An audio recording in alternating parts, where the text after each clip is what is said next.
everyone, and welcome to uExcelerate series Fireside Conversations, where we talk to experts and thought leaders of the coaching community and learn from their vast array of knowledge and insights around coaching. Join us in our quest to uncover the best practices and thoughts around coaching. I am Fatima Hussain, psychologist and senior research analyst at uExcelerate, and I will be moderating today's session. A little bit of housekeeping before we get started. Today's session will last 60 minutes. The final 15 minutes is going to be a Q&A session with our audience. So if you have any questions for our speaker during the session, then please leave them in the Q&A box. In today's session, we will be talking about scaling internal leadership pipelines with coaching technology. Now more than ever, organizations feel the need to scale internal leadership pipelines to build leaner, more resilient, adaptable, and innovative leaders in the face of business, uncertainty, technological advances, and volatility. And while organizations readily invest in new technology, only a few actually leverage it to develop their leaders and teams. Joining me today to discuss this burning topic is Dr. Riza Kadilar, President at EMCC Global. Dr. Riza is a senior executive with leadership experience at various international banks in the UK, the Netherlands, France, and Turkey, lending to a large scope of corporate and investment banking background in international markets. With his global leadership experience leading multicultural teams from all over the world as the president of the EMCC Global, he has achieved outstanding results during his presidency. He has dedicated focus on human capital development with over 20 years of training and coaching experience in more than 30 countries. Dr. Riza's specialities include investment banking and financial advisory, executive coaching, mentoring, leadership development, food tech, among many others. He is also the curator and designer of RK Academy, chairman of Exec Turkey, and investor and mentor at K Ventures. A very warm welcome to you, Dr. Riza. We are so excited to have you today, and we can't wait to hear your thoughts on this topic. Would you like to add anything to the introduction in case I missed anything or share any thoughts? Already too much, isn't it? So kind of, yeah, I do enjoy my career as a banker, but I would say all through my career, I focused on the development of two capitals, one the financial and the other one human capital. And lately I'm more focused on the second one, human capital development. So that's why I think most of my time and focus now are around this EMCC, RK Academy, and all the new leadership development tools. And my investments in that domain, I believe technology is also kind of leading the way in order to disrupt the education framework. So, here we are, fireside chat.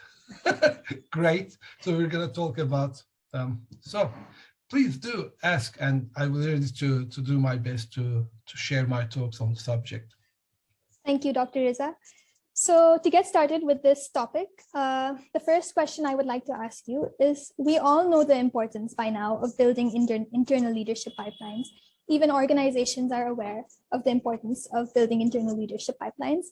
But why do we still see a big gap in building this pipeline within organizations? Wow, very loaded question.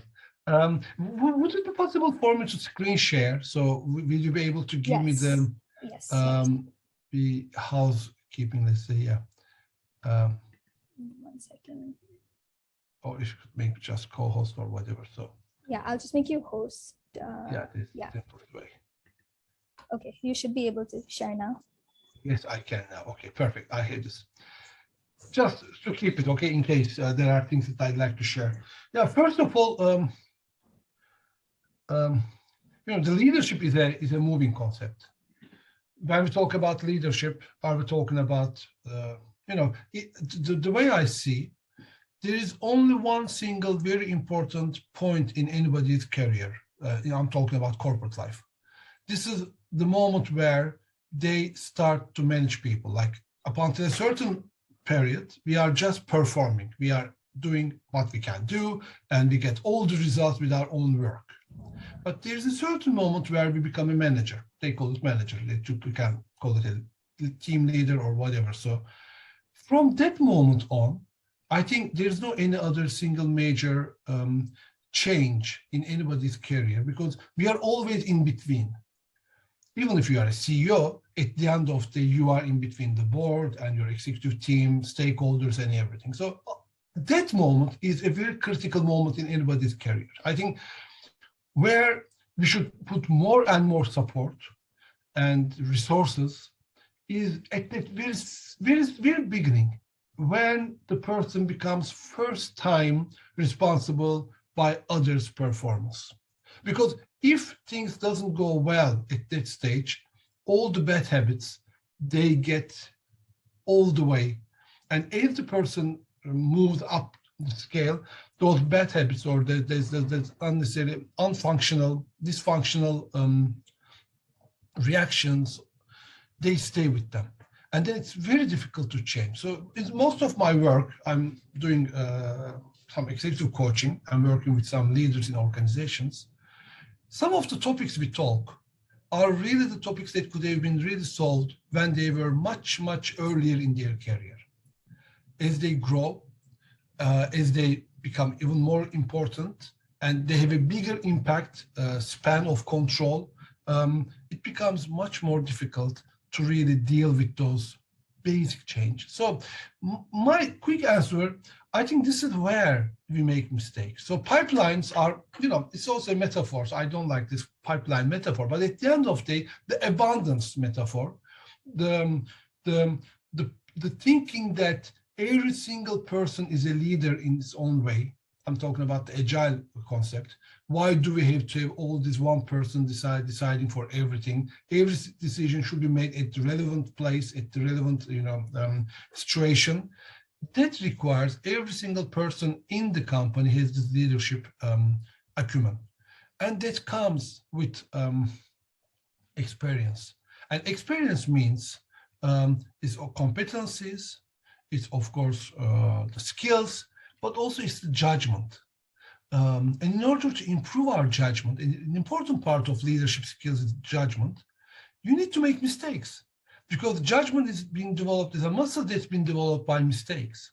And then first thing I would say to your question is, why don't we invest more at early stage in order to improve those, young leaders all the way? And the second thing, do we have a culture where people can make mistakes so that they can learn from their mistakes? And that's how we create this judgment aspect of leadership. So once the companies don't allow this too, they are undermining their own capacity. They're undermining their own future. So I think the way we should think about the leadership pipeline is to really go back to basics and to say, what can we do to really improve those skills in everyone in our organization, rather than just at a very late stage, I'm looking for a CEO, I'm looking for a department head, I'm looking for a regional head. This thinking of elitist or like eliminating ends up with a feeling of, scarcity. But there's an abundance in every organization, and especially in today's technological world. You don't have to only work with the core. You can always get the talent outside of your company as well. So there are many different ways to really go to the crowd and to get them on board in a way with different models to really enhance your own leadership pool. And so I think this abundance methodology, abundance view, with the concept of helping out, supporting at every stage of the development of leaders, should be a good solution for this dilemma of not enough pipeline. Yes, and I really like what you said about creating that mindset of leadership across the organization, across every area of the organization. So even if they are moving up in the pipeline, they have that mindset already. And that kind of ties in with my next question of, what does it mean, or what according to you does it mean when we talk about scaling the internal leadership pipeline, and why is it important to do so? Yeah, scaling is a concept we use a lot in the startup domain. So, whenever we have an idea, it works, we want to scale it up, so to reach larger, I think we can use the same metaphor for the leadership development.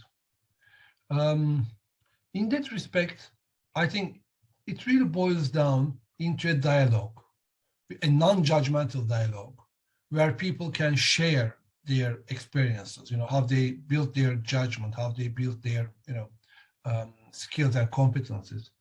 In that respect, I think one tool that really works very well is the mentoring culture, to have a mentoring skill, mentoring program, or maybe the mentoring culture in the society, in the company, or in the community, where people can really learn so that share what their learning is, so that it can be scaled up. So when we think about scaling, we think of like engineering. I'm also background. So, nobody's perfect. I did my schooling in engineering, and then I became a banker, the worst profile you can find to talk about those things. But at the end of the day, I think all these years helped me to realize this. When we talk about scaling, our implicit mind, I'm going to find a formula, and I'm going to apply the same formula everywhere. This is okay, but there's only one thing which is not okay. Why I believe there is a central figure like the L&D department or the HR or the CEO or somebody, the leader, who should really do the scaling. I think rather than this, our world today is more network-based. We all are grown up with Cartesian thinking. We all grown up with industrial revolution, corporate, and we are all grown up with the models of 80s and 90s about organizational behavior, organizational theory, and everything.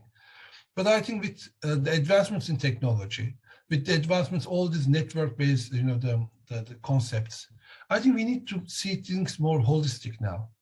What I want to say, if we have this culture in the company where people do talk without being judgmental, where they can create a trust environment where people can really share their experiences with the hope to give some insights to others, not with the goal of telling them what to do. It's awful. Nobody is here to listen to any advice, okay? So in today's world, information is everywhere. The Cold War, it was lack of information, you find the missing information, you solve the problem. It's over. We are not living in this age. Information is everywhere. But we are putting so many filters, so many emotional filters, that we cut the conversation. We really undermine our capability to learn from each other. I think scaling the leadership, companies or leaders should think about not to do it themselves, but to create an environment where those sharing of culture, sharing of experiences, sharing of learnings could really flourish.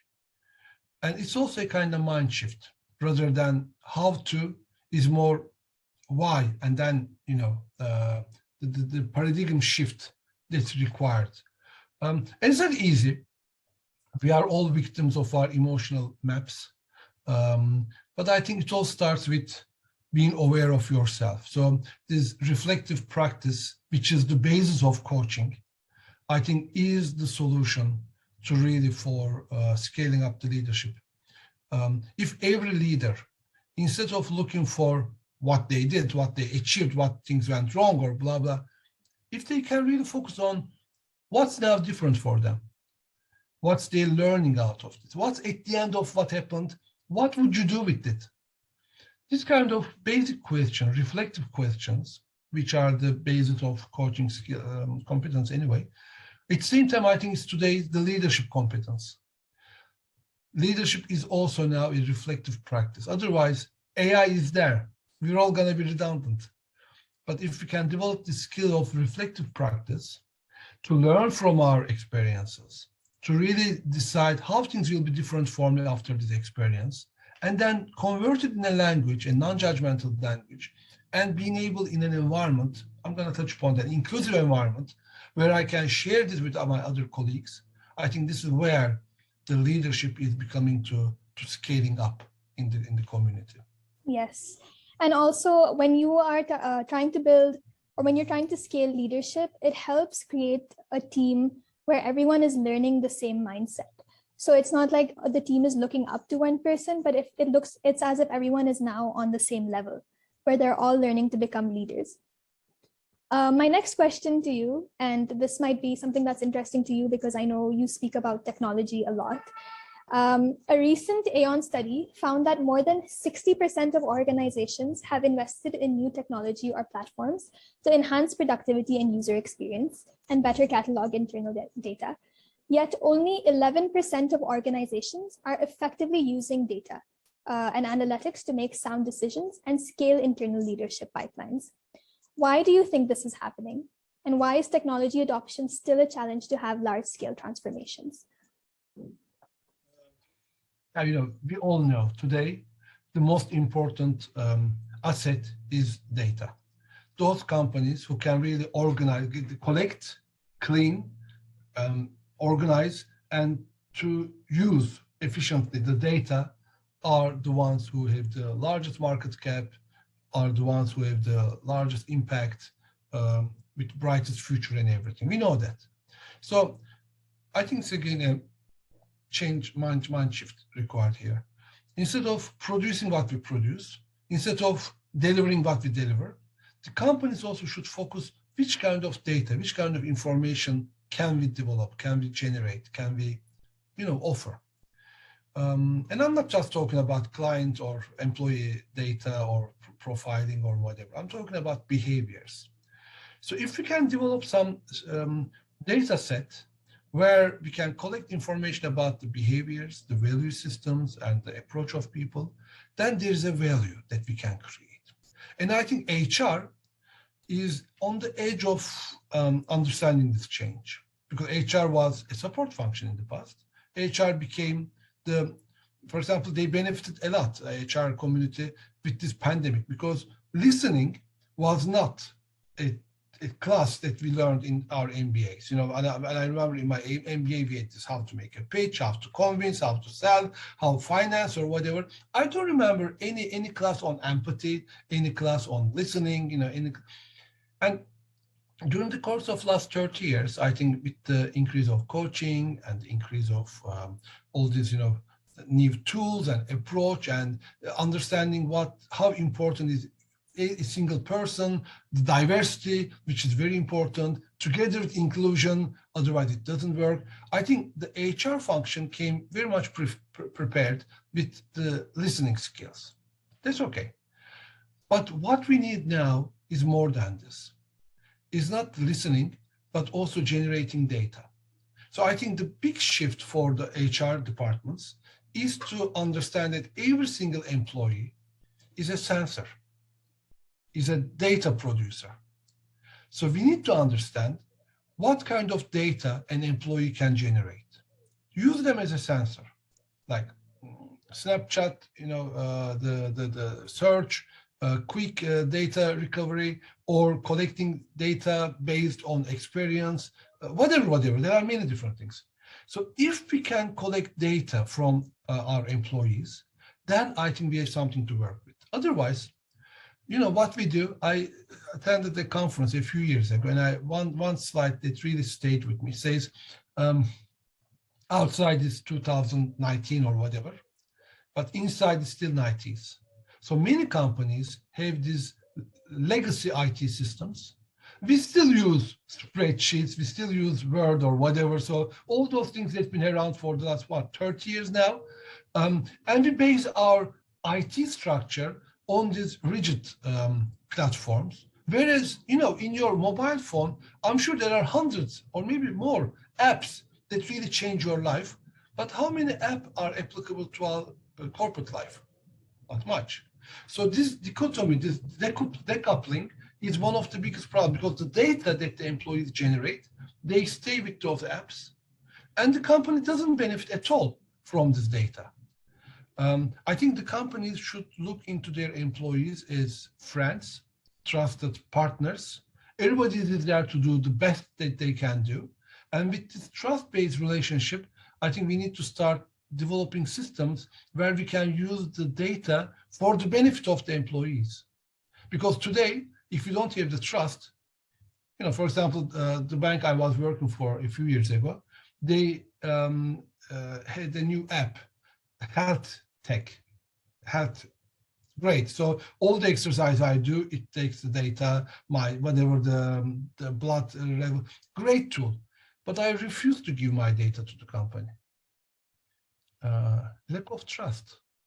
If I don't trust the company that my data will be used for my benefit, why would I give all this data to my company? So I think the companies should first see the most trusted partners are their employees. Of course, we have so much focus on clients, state shareholders, stakeholders, but at the end of the day, these are created by human for human, okay? And then once we have this trust-based relationship, then every employee will be in a position to generate data. Again, depending on their business, whatever data, I'm not talking about personal data or whatever, but the way I see things, the way I feel, the way I can improve things, quick feedback mechanisms, then I believe this ratio will increase. Otherwise, companies are investing in big systems. IT companies are making some money out of it, maybe. Consultants are there to work, but without trust, how can we really convince the employees to embrace those IT systems? I think you've raised a very interesting point, because even now, if you look at social media, when Facebook or Instagram asks you if they can track your location, we immediately hesitate. So why would employees be willing to give their organization their personal data or allow them to track their personal data? You mentioned a point where you spoke about how HR learns empathy over time, and it's not something that's taught in school or through coaching. So my next question to you is, how can coaching play an important role in building the internal leadership pipeline? And how can we use technology to scale this pipeline within the organization? Maybe I can share one picture now, so I will try, okay, if I can manage. Okay. If it's there. So this is I think it's not competition, isn't it? I can use this. This is the McKinsey study. Yes. So I'm not making a mistake. Okay, perfect. This is the same graph. Twice I put it next to each other. You know, this big resign, everybody's resigning in US. I think 17.9 people have already resigned their positions, you know, amazing, you know. And they want to understand why. What's the main reason people are quitting their job? And the beauty of this exercise is the same data, but the left angle is how employees are seeing things. And the right graph, exactly the same graph, how employers are reading the data. You know, employers, I need to kind of make it bigger for me to read it. Yeah, it's here. You know, they simply think people are looking for a better job, the right balance, okay? You will see on the screen, or work-life balance, or inadequate compensation. They are looking for more money, or maybe poor health or whatever. So developmental opportunities, you know, too much workload. You know, these are employers are thinking about. Whereas employees are talking about a very different language. They say, I'm not valued by the organization, or I'm not valued by my manager. They are looking for caring and trusting teammates. You know, and then comes flexible work, then comes potential advancements, but on top there is sense of belonging. I think that's a very critical of paradigm shift. Employees are looking for a place to belong, where there's a feeling of, you know, being cared, being trusted, not only by the company, but by also other teammates. So this is where I think the big shift is happening between the way companies, employees are also seeing the same picture. I think that could give us a kind of very basic insight about how we should change the culture in the companies. And that's where empathy comes into play. That's where reflective practice comes into play. That's where coaching culture comes into play. Because, you know, one size doesn't fit all. We all know it. My solution is not your solution. We know it. And even worse, my solution yesterday is not applicable my solution today. You know this book about what brings you here will not bring you there. So we all know those things. But then we still want to impose to people to fit in. The way companies are reading this belonging, the concept of belonging, when you look from the corporate perspective, we want people to fit in. But fitting in is not the same as belonging. Because in fitting in, people do feel a stress. They know the gap. There's a gap. This is who I am. This is where I fit. Yes, I fit it in, but I still know a part of me is not here. I managed to get in, but in belonging, I am who I am. But I still am part of it. So, with this concept, I think coaching has a big role to play. Because when we stop the judgmental approach, when we stop imposing our own solutions to other people, and when we let not to solve the problem, or even not to see issues like a problem, when we see everything as an issue, and we put our curiosity on what makes this issue as an issue. And it's a very generative dialogue, because I'm not here to sort out your problem. I'm not here to find a solution to your problem. You are a grown-up, you will do it in your own way, but we still talk. So which means there's an issue here. And my curiosity is not who you are or what the problem is. My curiosity is what makes this issue a topic for you. So what's going on here? So when every employee has this attitude toward each other, when the company really listens from this perspective, what's going on in their culture, in their teams and everything, I think then we'll find a very good and very easy solution to what this graph is telling us, this McKinsey study is telling us. This is a place to belong. This is a place to feel secure. And this is a place to be at my best. Okay, this is the definition of inclusion. So if companies are providing this emotion, this spirit, this inclusive feeling, in that sense, I think all these issues of scaling leadership or creating a leadership environment, not just one size. As you know, diversity brings, there are many studies, diversity brings so much, and resilience, brings so much opportunities for companies or NGOs or, the group of people.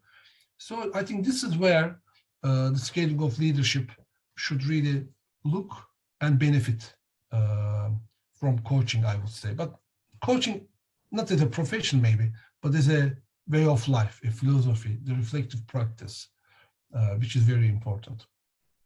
Yes, and I think what you mean is to create a culture of coaching within the organization, because I think what you touched upon is very valid, that the Great Resignation, and if you look at it based on generations, you will see that the biggest number of people to resign were millennials. And what people have found is that the older generations had a greater sense of loyalty to their organization. And even if that meant that they are dissatisfied in their organization, they still stayed with the organization out of loyalty. Whereas millennials are more ready to put their mental health first and their well-being first. So if they don't feel that sense of belonging that you were talking about, they have no hesitance to quit that organization and look for a better job that will serve them better. So you've already touched upon this, but my next question to you was going to be about how can creating a coaching culture within that organization help build the leadership pipeline internally? So do you have anything specific to add to that, what you've already mentioned? I think I covered that. Yes. in a big part, but I think one thing that's really kind of a philosophical concept here, and it's not easy, I know, but it also touches the inclusion concept, because humanity all through history, and even maybe before history, Homo sapiens, whatever, according to Harari, we have been successful when we get organized, when we collaborate. And the recipe for best collaboration was to bring similar-minded people together and team, but things changed. Today, diversity is so important because of demographics, because of technology. So we are all here to work people who are not like us. Some parts of the world are more maybe advantaged. I know in some parts of the world, the tolerance is much higher. So diversity is seen as a fact of life.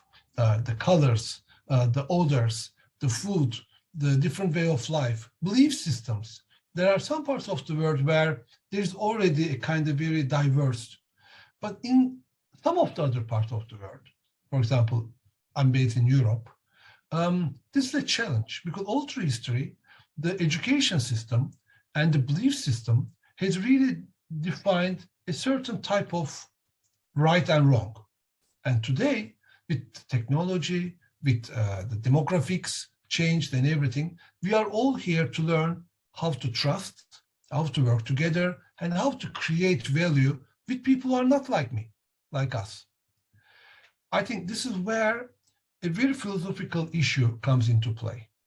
How much do I want my teammates to be like me? At the end of the day, I'm a narcissistic being, okay? I love myself. I believe I'm the best in the world. I believe this is true. It is certain extent for everyone, okay? We are all kind of egocentric. This is our psychologies. But the catch in the old times when I started my banking career, in the old millennium, it was like, I love myself. I am successful. So I will bring about people like me around me. I will create this team. If I'm good, they are good. We are even better all together. So this is teamwork. We're going to win. Today, I think things changed. If I am together with people who are not like me, there are higher chances that I will be more successful. There are some studies I can share on the screen. For example, this Clever Pop, they just did research and they put all white males together and then they created diverse teams. You know, the winning team is age, gender, and geographic diversity. So age are different, you know, genders are colorful, and then the geographic diversity. And instead of 50% right decisions, this last group makes 87% correct decisions. So we know the winning team is diverse. But then the question is, how can I really think that my team will be different than myself? It is not very true for parenting. So I think every parent has to face this issue, isn't it? How likely my child should be like me, which is today wrong. If my child, my daughter is like me, I'm making a big mistake because what I did right in the 30 years or 50 years in my life is not going to help her to create the next 50 years. So she got to be different than me. But how am I prepared? How much I'm prepared to accept this? So this is the same thing for companies. Companies who come up with rigid value systems, rigid plans, rigid profiling of people, whatever, they are stuck. Because today everything's changed. We've seen with the pandemics. Overnight we had to change things. It's coming. There will be other things that will force us to change, which means we'll be prepared to listen and to accept people are different. So this is, I think, where coaching comes into play. Because in coaching, we have this non-judgmental, non-directive attitude. It's a practice. It doesn't come overnight. It's not easy to accept that, my counterpart, my teammate is having a totally different solution to the same issue. And still we can work together. The core issue is, how can we agree to disagree? I think all parents should learn this, how to disagree with your child. Those things I think are still, we are at the very early stage. And I'm really, really enthusiastic to see more and more people are embracing this new way of looking at the leadership and management issues. And just to add to what you've already said, when you put all the people who think alike, all the like-minded people in one place, it creates an echo chamber where everyone is just agreeing with everyone else's thoughts. There's no one to disagree and come up with something new. So what you're saying about creating a diverse group where everyone has different experiences and they come together, they are more likely to come up with unique solutions to problems. So my next question to you, as someone who has worked across the globe with multicultural teams and as the president of the EMCC, do you feel that there is a difference across the various regions in the receptiveness or the resistance towards technology being used to develop leadership pipelines in organizations? Well, this topic is, I think, relevant everywhere in the world. And the real force is coming with technology and with the results, okay? So, one thing is, I don't know how it came so fashionable, this stakeholder value creation, which was the fashion in 90s, 80s, but these were different times. It's not just the stakeholder value today. It's everybody's value. Because we know that some people are not sitting around the table. We don't hear their voice, but they are maybe the most important stakeholder. So the stakeholder concept is there, but when we focus to shareholders or when we focus to clients or when we focus only one of them, we lose the big picture. And in some parts of the world, I think there's short-termism, performance-driven culture, or compliance-imposed cultures. They still make life difficult for to really change this paradigm. But the competition is there.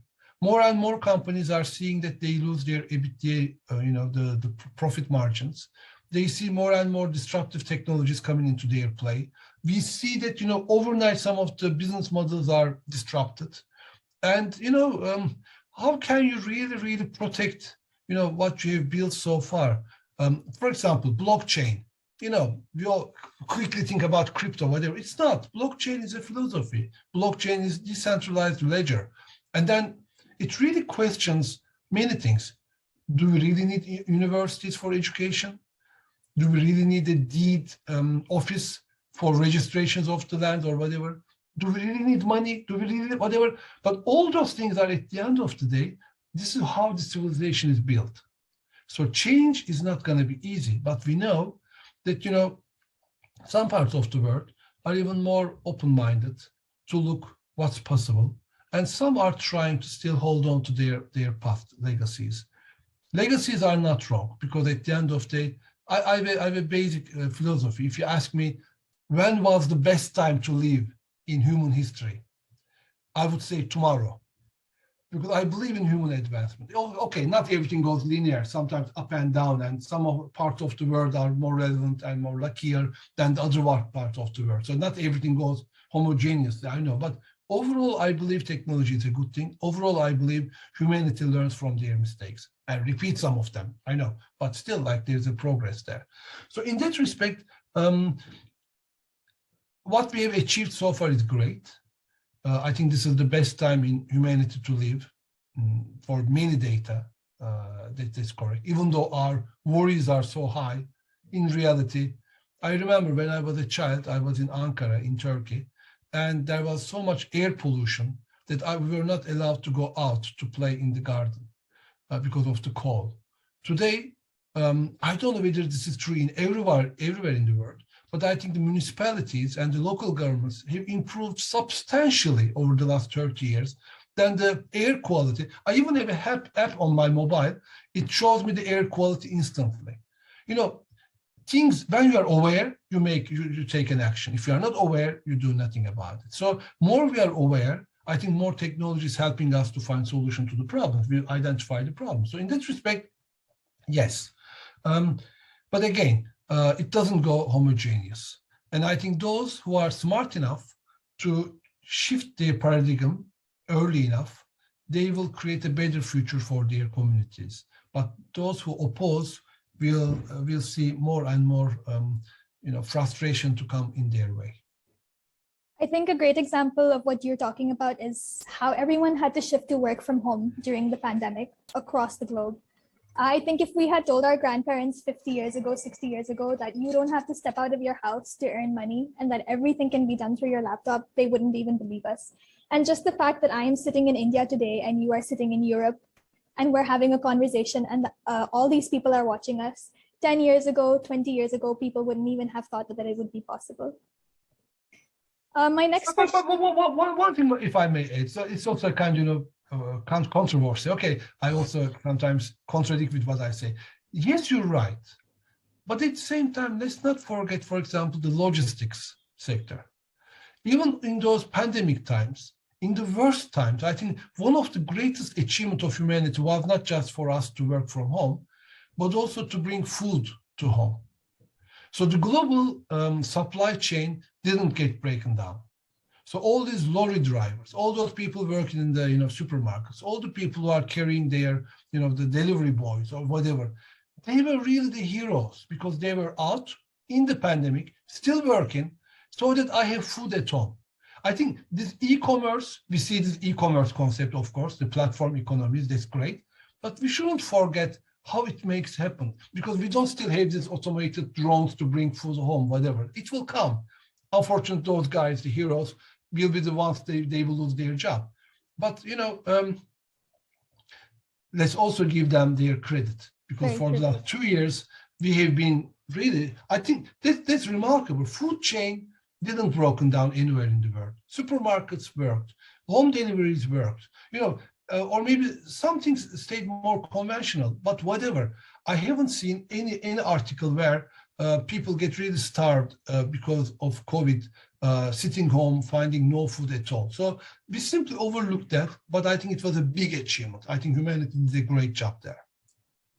Even the medical field, actually, that's not something that you could have taken virtual, and they faced the biggest load during the pandemic. Yep. So my next question, I've been following your LinkedIn series with Caltech Mentoring Talks, and very recently you did one with Peter Hawkins. And he mentioned a very interesting point about how we should look at technology more for value creation versus how it's currently being looked at solely for sufficiency purposes. So according to you, how can technology be leveraged to create value for leaders within the organization? The reason why we came to this topic with Peter was I shared with him a research. Maybe I can share this picture with you here as well, so it will give us some maybe perspective. There was a research conducted by, I think, PwC. I hope you see it. Yes. Yeah, and they come up with the 6 different characteristics for leadership, and they call them paradoxes. And one of them is how this number is 4, I think: technology savvy and humanist. You can read, so it's on the screen. My participants can see. But with Peter, when we talked about it, are they really paradoxes or not?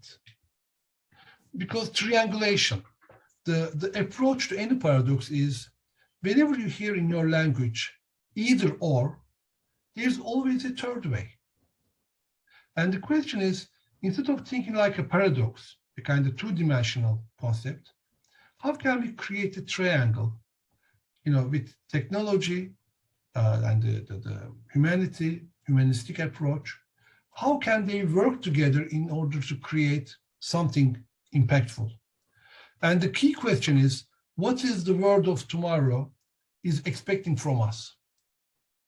So when we think about technology and the humanistic approach, the human-centered, whatever approach and leadership, they may seem to be contradictory, but maybe they are not. The question is, how can they work together in such a way to create value? Every contrast, every paradox actually is an unanswered question. We need to find this question. Why do we see the paradox? Because there is a question that we haven't identified, we haven't seen, we haven't heard. And by not answering this question, we see this dilemma, this paradox. So the question the companies or coaching or anywhere, myself as a parent or whatever, I should ask is, what is the world of tomorrow is expecting from me on the subject, so that I see this paradox? I think either or is a language that really tells us, give us a hint where we need to do some reflective work.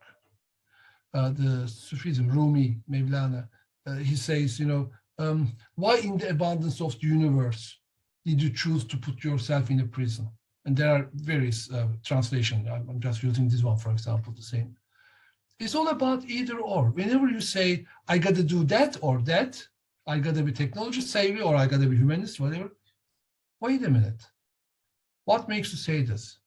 So if we can focus there personally, which emotions are being triggered and what those emotions are telling me that I see this as a paradox, maybe there is a question hidden there that I need to find.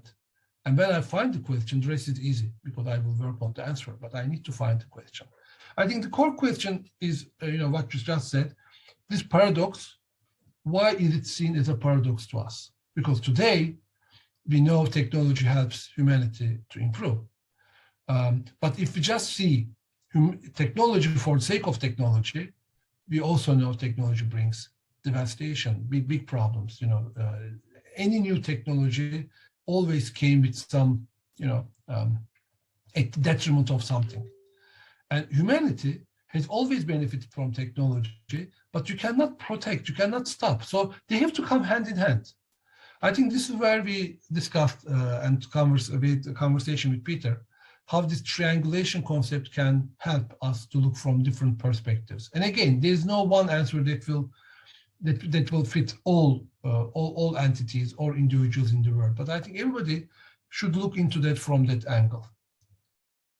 It's actually a very interesting paradox as well. Why cannot one leader be humanistic and tech savvy at the same time? Now with organizations implementing so much technology, one of them being coaching technology, where organizations implement coaching platforms and leaders learn to become coaches. Why can leaders not use that technology, become coaches, and use that to coach their entire team under them?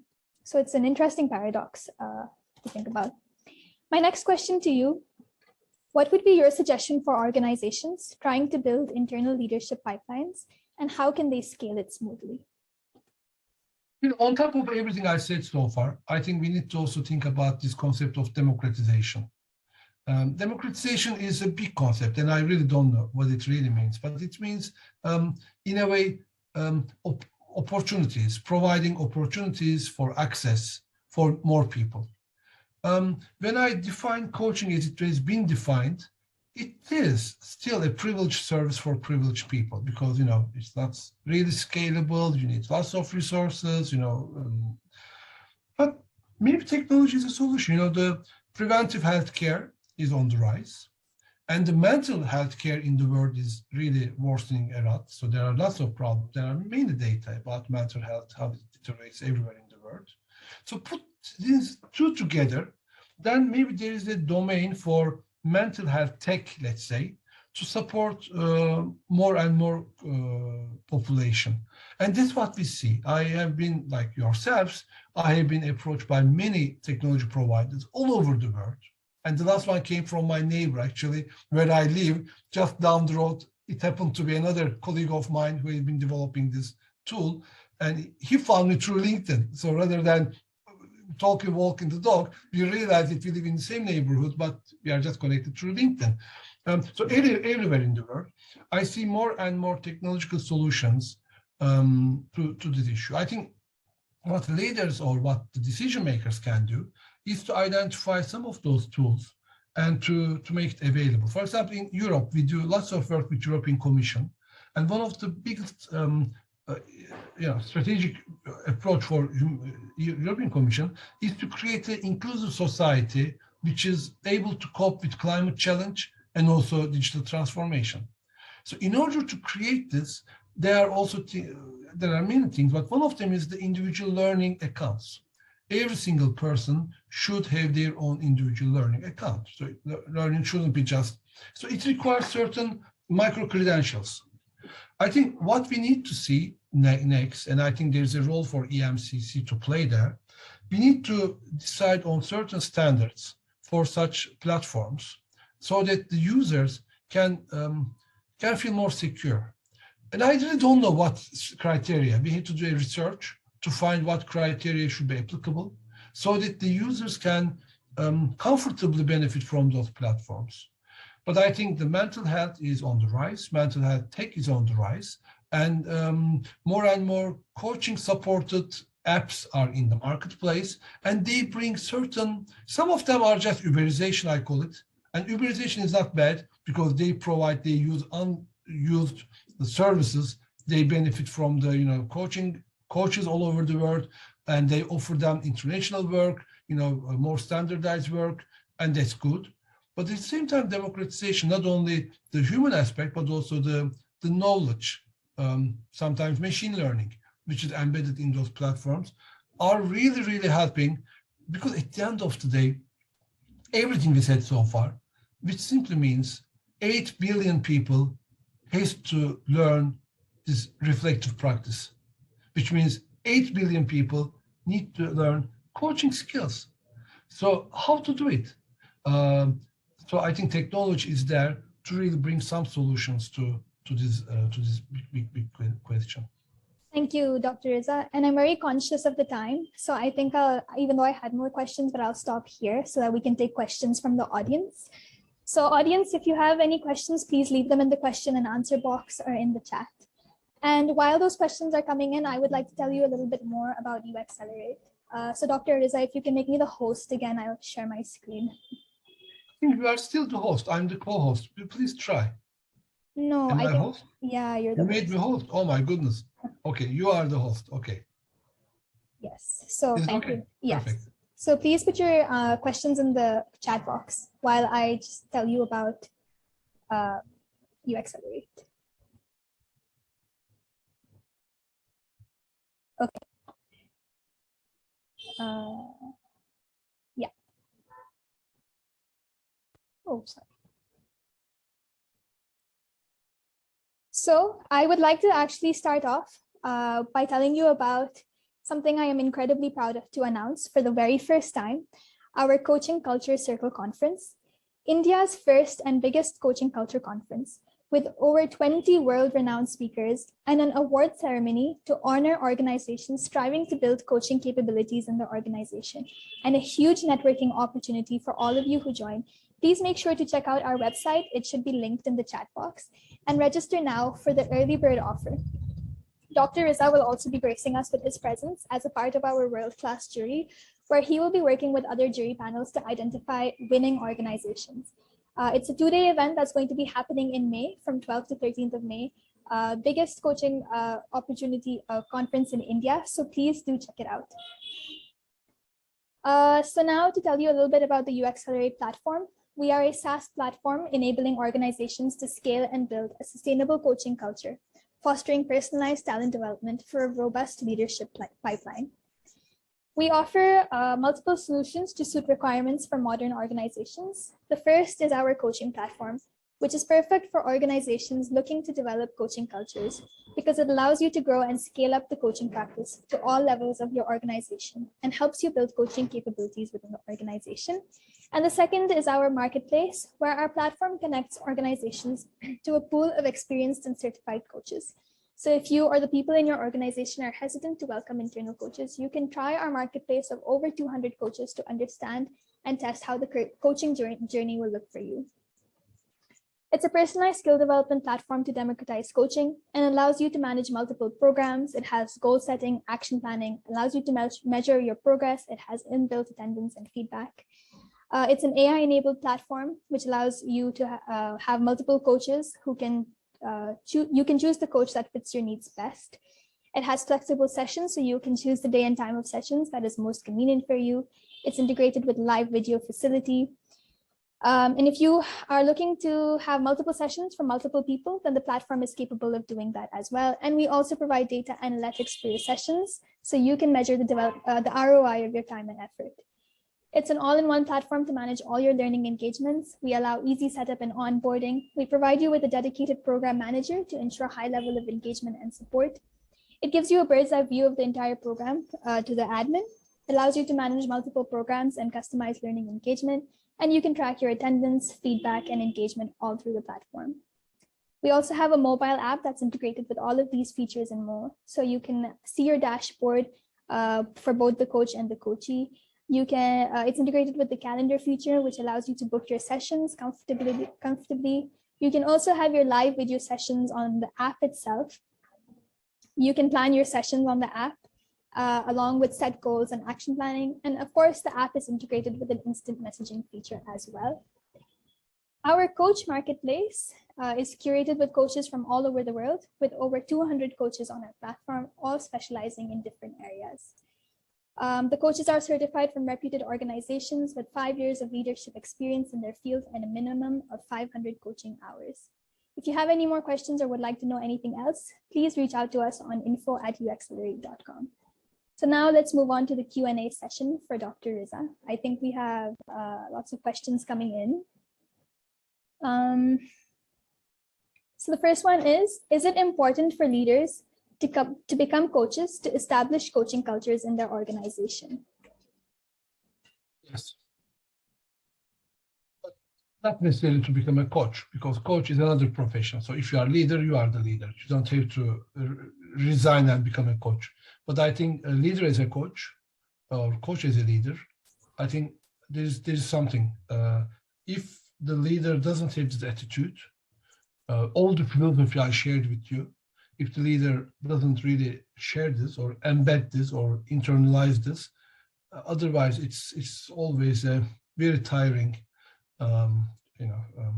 If there is a way that it's imposed by the leader or by the company, and you still want to have this non-judgmental, non-directive dialogue in the company, people are tired. So at the end of the day, they don't really see the real value. So that's why at the very top, the founder, the decision maker, the CEO, whoever you name it, should really internalize this concept. And that's why it helps if the leader has this coaching skills, coaching training, or coaching background. That definitely helps. Okay. The next question is there a likelihood of AI taking over real coaches? AI will take over everything, and we will be all in the metaverse playing with our avatars. That's one way of looking at it. But would it really happen, or when would it happen, and how it will happen? I don't know. But I think that even if we play in the avatars in the metaverse environment, I think we need to still have this reflective practice. Otherwise, humanity will stop. What really makes humanity is the reflective practice. So that's why, yes, AI will bring. But the way I read AI is not artificial intelligence. I call it augmented intelligence. So when I see any kind of machine, any kind of app, any kind of algorithm, if it helps me to improve my intelligence, that's great. But the question is how to monetize. I don't know. We will deal with it when it happens. The next question, it's more of an observation. What is the difference between learning and getting taught? I think reflection makes the difference, is what the person is saying. The answer is there. Thank you. Yeah. And this one person is asking, is coaching culture, what they're asking if coaching culture leads to people coaching each other in the organization. So maybe they're asking what coaching culture means to you. Coaching culture is, once you have only hammer, you see everything like nail, it shouldn't be that way. Whenever there's a pattern, whenever you feel that the same problem happens over and over again, I think Simon Sinek says, in all my failed relationships, he says, the common denominator is me. It can't be them. So which means if in the company, in the organization, there's certain patterns that doesn't work, I think then the coaching interventions are needed. Otherwise, the rest is a philosophy. The rest is how comfortable I am working with people, even though they are different than myself. And whenever I overcome this, then I don't have to be judgmental. I don't have to compare myself. Comparing is very bad, I don't have to compare myself. I shouldn't have to be ashamed of myself. All those other emotions that are in the way will disappear. And I think that's what we call the coaching culture. But it requires first any person to really come up with their own reflective practice, reflective attitude in life. We have the last question here, and I think you've already touched upon this, but they're asking, how can we create a coaching culture for scaling leadership for everyone? I think that's what we have covered all through the conversation. Maybe if there's anything I really missed, our participants can reach me through LinkedIn. But yeah, that will be a repetition of what I said so far. Yeah, trusting each other. Okay, I think we'll end it there because we have reached our time. Thank you so much, Dr. Riza. It was a pleasure talking to you, and your insights were amazing. Thank you for joining us, and to the audience, thank you for joining us as well. Again, if you have any questions, you can reach out to us at info@uExcelerate.com, and you can also reach Dr. Riza on LinkedIn. Thank you, everyone, and thank you, Dr. Riza. Thank you. Bye-bye. Bye.